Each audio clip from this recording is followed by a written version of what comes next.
এই গতকালের যে খবর এখনো পর্যন্ত অত্যন্ত গুরুত্বপূর্ণ, ব্রিগেড থেকে প্রার্থী তালিকা ঘোষণা করেছে তৃণমূল, সেই দিকেই নজর রাখবো। রাজ্যের 42 আসনে ইতিমধ্যেই প্রার্থী ঘোষণা করা হয়েছে।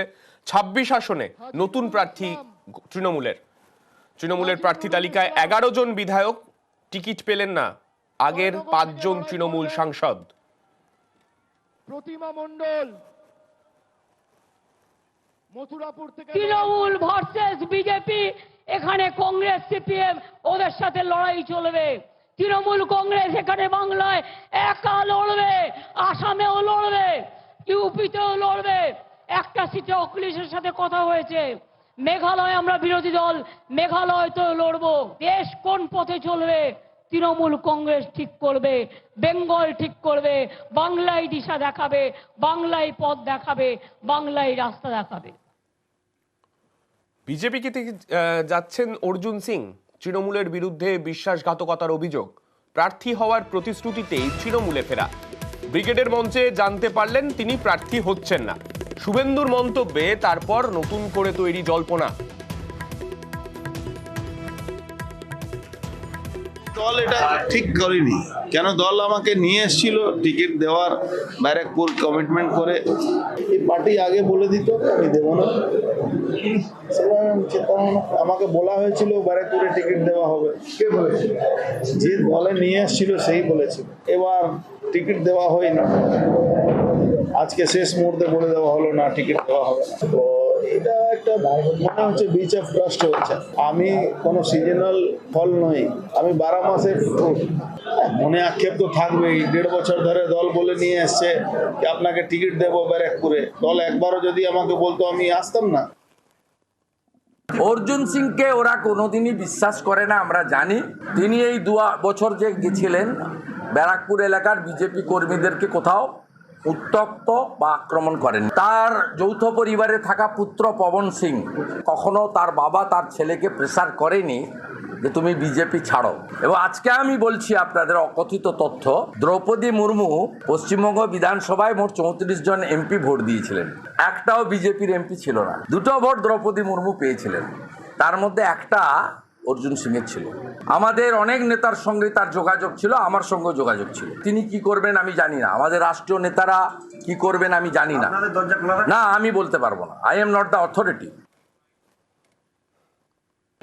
দেখুন, আগে অর্জুন এমপি ছিল, আমি মন্ত্রী ছিলাম, এমএলএ ছিলাম।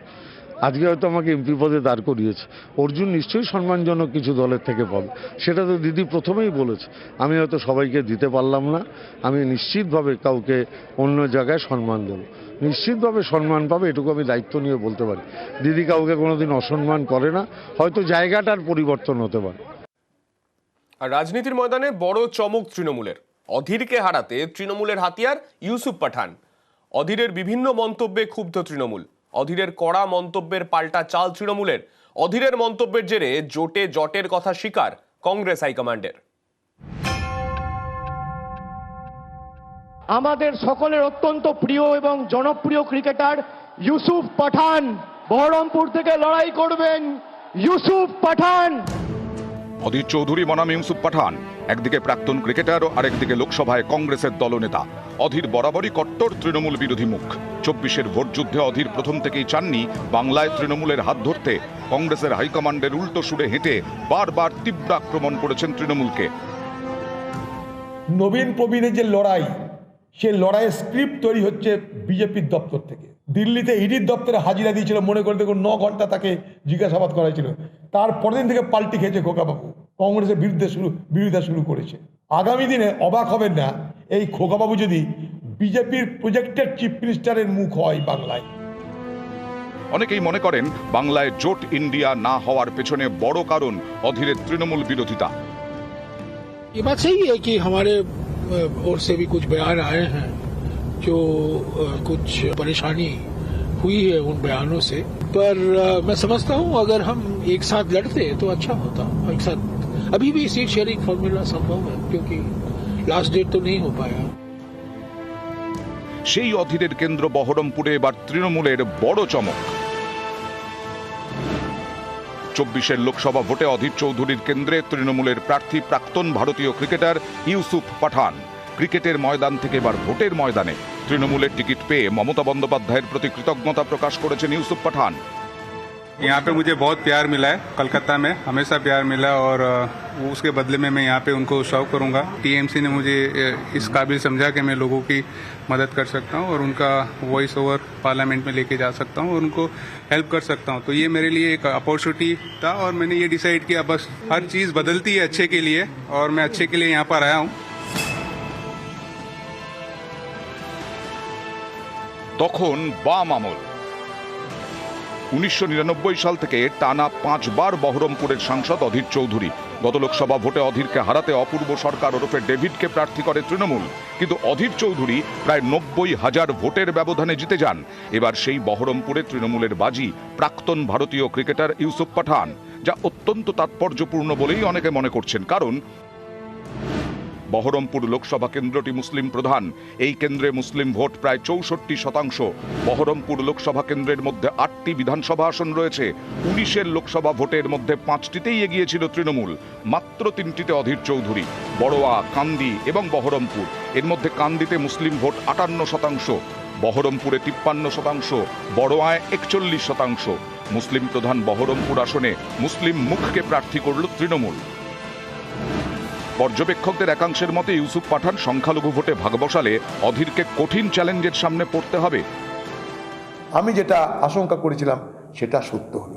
জানে জেলার নাম মুর্শিদাবাদ, সংখ্যালঘু ভোটকে না কাটতে পারলে অধীর চৌধুরীকে রুখা যাবে না। ইউসুফ পাঠানকে যদি আপনি সম্মানিত করতে চাইতেন তাহলে কয়েকদিন আগে পশ্চিমবঙ্গে রাজ্যসভার এমপি নির্বাচিত হলো, সেই সময় কেন ইউসুফ পাঠানকে নিয়ে এই বাংলার পক্ষ থেকে একটা এমপি রাজ্যসভায় পাঠালেন না? মাঠে নেমে মারকুটে ব্যাটিং করতেন, নামডাক ছিল বিশাল বিশাল ছক্কা হাঁকানোর জন্য। এবার সেই ইউসুফ পাঠানই সংখ্যালঘু প্রধান আসন বহরমপুরে তৃণমূলের বাজি। এবার তৃণমূলের প্রার্থী তালিকায় সংখ্যালঘু মুখ। বহরমপুরে ইউসুফ পাঠান, বসিরহাটে হাজী নুরুল ইসলাম, উলুবেড়িয়ায় সাজদা আহমেদ, মুর্শিদাবাদে আবু তাহের খান, জঙ্গিপুরে খলিলুর রহমান এবং মালদা দক্ষিণে শাহনওয়াজ আলী রায়হান। নিউজ 18 বাংলা। তৃণমূলের এই প্রার্থী তালিকা নিয়ে কটাক্ষ করলেন শুভেন্দু অধিকারী। সোশ্যাল মিডিয়ায় কটাক্ষ করে পোস্ট। তৃণমূলের প্রার্থী তালিকায় বহিরাগত বলে আক্রমণ। আমাদের সঙ্গে রয়েছেন তৃণমূল নেতা জয়প্রকাশ মজুমদার। আমি জয়প্রকাশ বাবুর কাছে যাব। জয়প্রকাশ বাবু, আমরা যখন দেখেছিলাম বিজেপির প্রার্থী তালিকা প্রকাশ হয়েছিল তখন বেশ কিছু ক্যান্ডিডেট নিয়ে তৃণমূলও সরব হয়েছিল যে বহিরাগত ক্যান্ডিডেট বলে, আর এক্ষেত্রেও বিজেপি একই জিনিস করছে, বহিরাগত বলে আক্রমণ করছে তৃণমূল প্রার্থীদের। কি বলবেন?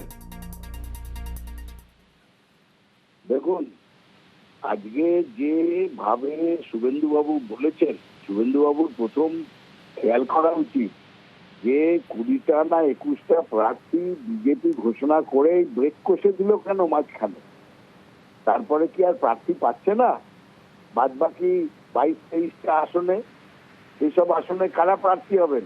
আমরা তো শুনতে পাচ্ছি যে বিজেপি গভীর জলে ঢুকে গেছে, যে আর পাচ্ছে না প্রার্থী। সেই উত্তর শুভেন্দু বাবুদের দিতে হবে। আর এখানে বিজেপির ক্ষেত্রে বিজেপি যতই বলুক না কেন বাঙালি প্রার্থী, আজকে যাদবপুরে যাকে দাঁড় করিয়েছে তিনি তো দিল্লিবাসী, সবাই জানে। তিনি বাংলার সঙ্গে তার কোনো যোগাযোগ নেই, কিন্তু বাঙালি নাম। বিজেপি এর আগেও এরকম অনেক কিছু করেছে। আমার প্রশ্ন অন্য জায়গায়। আমার প্রশ্ন, আজকে বিজেপি কি মিতালি বাগের মতন মানে একটা ঘরের চালের বাড়ির দুস্থ মহিলাকে লোকসভার প্রার্থী করতে পারবেন?